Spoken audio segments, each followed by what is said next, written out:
Good afternoon. This is Frank Korea, and this is my post election analysis of the 2019 UK election. So, like and subscribe, hate, and comment below. And for a quick recap on the results, I had predicted a majority government for the Conservatives, and it came to pass. In fact, it was actually higher than what I expected. They gained a total of 365 of the 650 seats. And with the fact that the Sinn Féin party, which of course does not seat any of its electors, actually did a little bit better than expected. They have a functioning majority of 43. They can literally lose 43 votes and get anything passed, including Brexit. And hopefully Brexit will be put to bed. Labour had its worst performance since 1935. To put that in perspective, Hitler had not hosted the Olympics yet. They had 202 seats. They lost in seats in every part of the three countries that they ran candidates in. And Jeremy Corbyn has decided that he will eventually step down. Eventually, but not today. And of course, came out swinging like a right-wing politician for a devout socialist to blame the media. And yep, that worked real well. But his party apparatus is basically cult of personality for Jeremy Corbyn, and the likely successor will be a Corbynite, maybe female, because they seem to be real big in trying to pick a female who's as anti-Semitic as him, I guess. The Scottish Nationalist Party did better than I expected and better than most thought they would get. They got 80% of the seats in Scotland, a total of 48 and of the 59. And the Liberal Democrats did worse, at least seat-wise. They lost one seat, including the seat of their leader, Jo Swinson.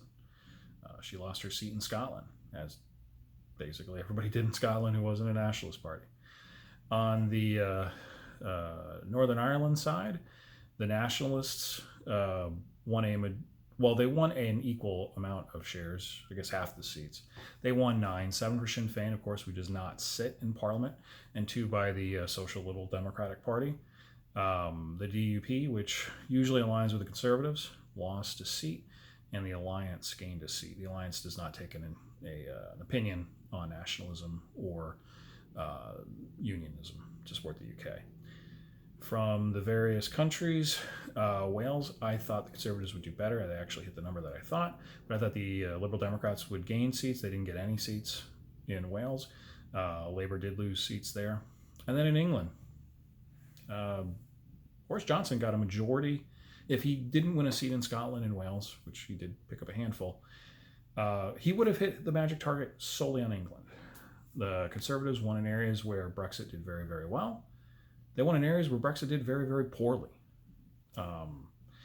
Percentage of the vote only added up about 2 percentage points higher, and the same percentage of who voted on the 2017 election voted in this one. It was a Labour bloodbath. They lost 11 points on their national vote to about 33%. Now, the Liberal Democrats actually did better. This is one of the things that's not well reported. They actually got 12% of the vote.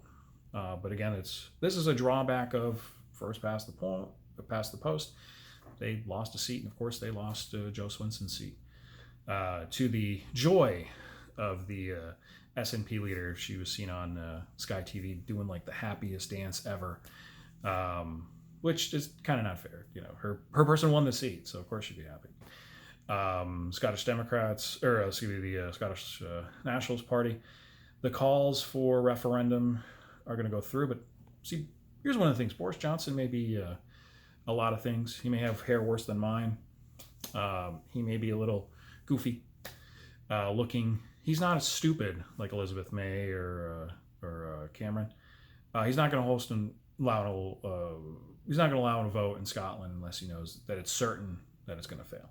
Same thing with Northern Ireland. While the seats may be in the Nationalists' hands, and the Nationalists may have got a plurality of the vote over the Unionists, they're not going to allow them to vote to reunify with Ireland in the north of Ireland. So what can we learn about this election? How can we apply this to the American election coming up this November, 2020? First point, have an opinion, have a point, and stick to it. Of the three major national parties and the Scottish National Party, the Conservatives and the SNP, actually you knew what they were for. It's amazing when you actually, here's your plan. Boom, what can you define it as? The Conservatives were for Brexit. Even if they didn't support Brexit, they wanted just to get Brexit done. In fact, in the closing days, for fans of Love Actually, Boris Johnson's holding up the card, like doing the whole Love Actually thing, shh, don't tell your husband, I'm here, but, vote for Conservatives, because if you vote for the other guy, we're going to be stuck in this quagmire for Brexit, right? The SNP on the other side, boom, posted Brexit and supporting Scottish nationalism. Boom, you knew what they were for. Labour, you had no idea. I mean, you knew that their leadership was anti-Semitic, and that's not just me saying it. Between Jeremy Corbyn meeting with a terrorist, and this is not hyperbole. He went to a thing with known terrorists. He had a candidate for an MP who said that Jews don't have blood, that they're bloodsuckers, and didn't kick him off the ballot. And got called out from one of the MPs who lost. She was like, how can Labour survive as an anti-Semitic party? She lost her seat and basically blamed Jeremy Corbyn for it, because many of her fellow Jews did not want to vote for the anti-Semitic party. But they didn't have an opinion on Brexit. It was like, hey, whether they were in a Leave district or a Remain district, they didn't have an opinion. They were like, we're going to kind of have a referendum. No point. Unfortunately, or fortunately, depending on what you want for the next election, Democrats, I think, are going to look at Labour and they are going to say, well, they weren't committed enough to this left-wing agenda, because Labour did have this manifesto that was super left, like way beyond anything they've had in decades. And Elizabeth Warren, Bernie Sanders factions going to say, well, they didn't stick to it. They weren't left enough. They had candidates that were too moderate. They're going to probably think that was what's wrong. And here's the thing. They may not be wrong. So if somebody would have told me in 2013, looking at the autopsy of the 2012 election, that Republicans had their worst performance ever with Hispanics, that the key to presidential victory was to attack Hispanic immigrants or illegal immigrants, not necessarily those going through the front door, but those going through the back, that would have been against everything, any conventional wisdom that was out there. And yet, the dude at 1600 did exactly that. So Democrats may think, hey, it worked for Trump. Let's go way to the left. If they do that, I think they're going to get crushed. Now, the party in the middle, the liberal Democrats, like I said, they actually did better. But the problem is with moderates is that people don't trust them. So I think Democrats have to be very cautious if they go outside of the Biden belt.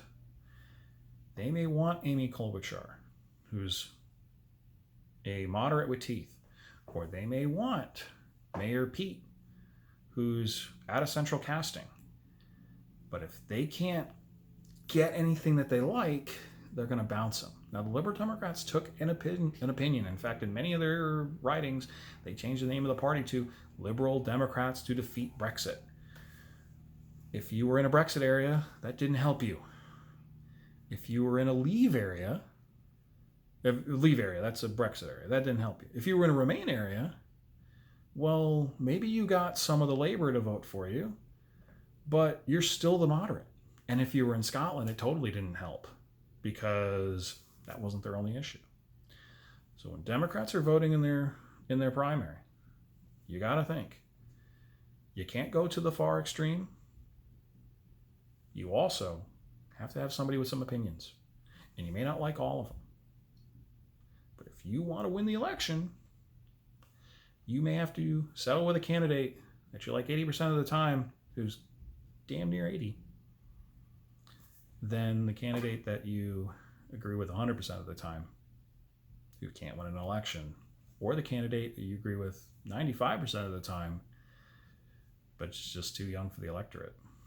Conservatives on the Republican side have to remember one thing too. Where they were challenged, the Conservative Party, they struggled. They did, of course, gain seats, but they lost in Scotland.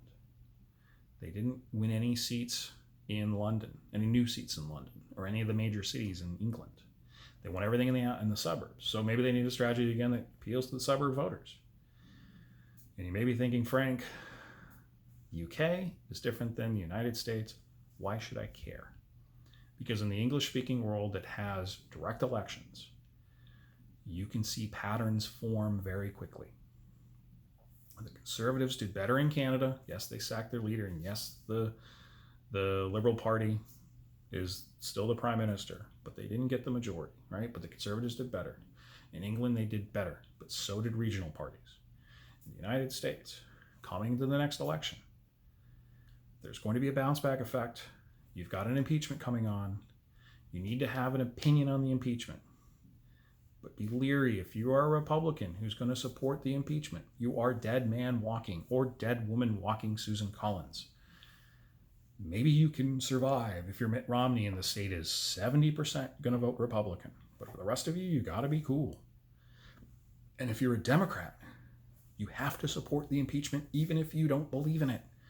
Because if you do not support the impeachment, you will get crushed because you will have no money for re-election. And again, unless you're in a 70% Democratic district and you don't have to worry about your left flank for a re-election, you are going to get crushed against the Republican who's going to have money, who's going to go right after you. So that's my analysis. Congratulations, Conservative Party. Way to leave the UK, or way to leave the EU. Hopefully there's a UK to go to in 5 years. We'll see. The next election would be scheduled for 2024. That's the 5-year mandate. Usually these things get re-elected about every 3.5 to 4 years. So assume the next election will either be winter of 2023 or January, February 2024. All right. Have a good day. Bye.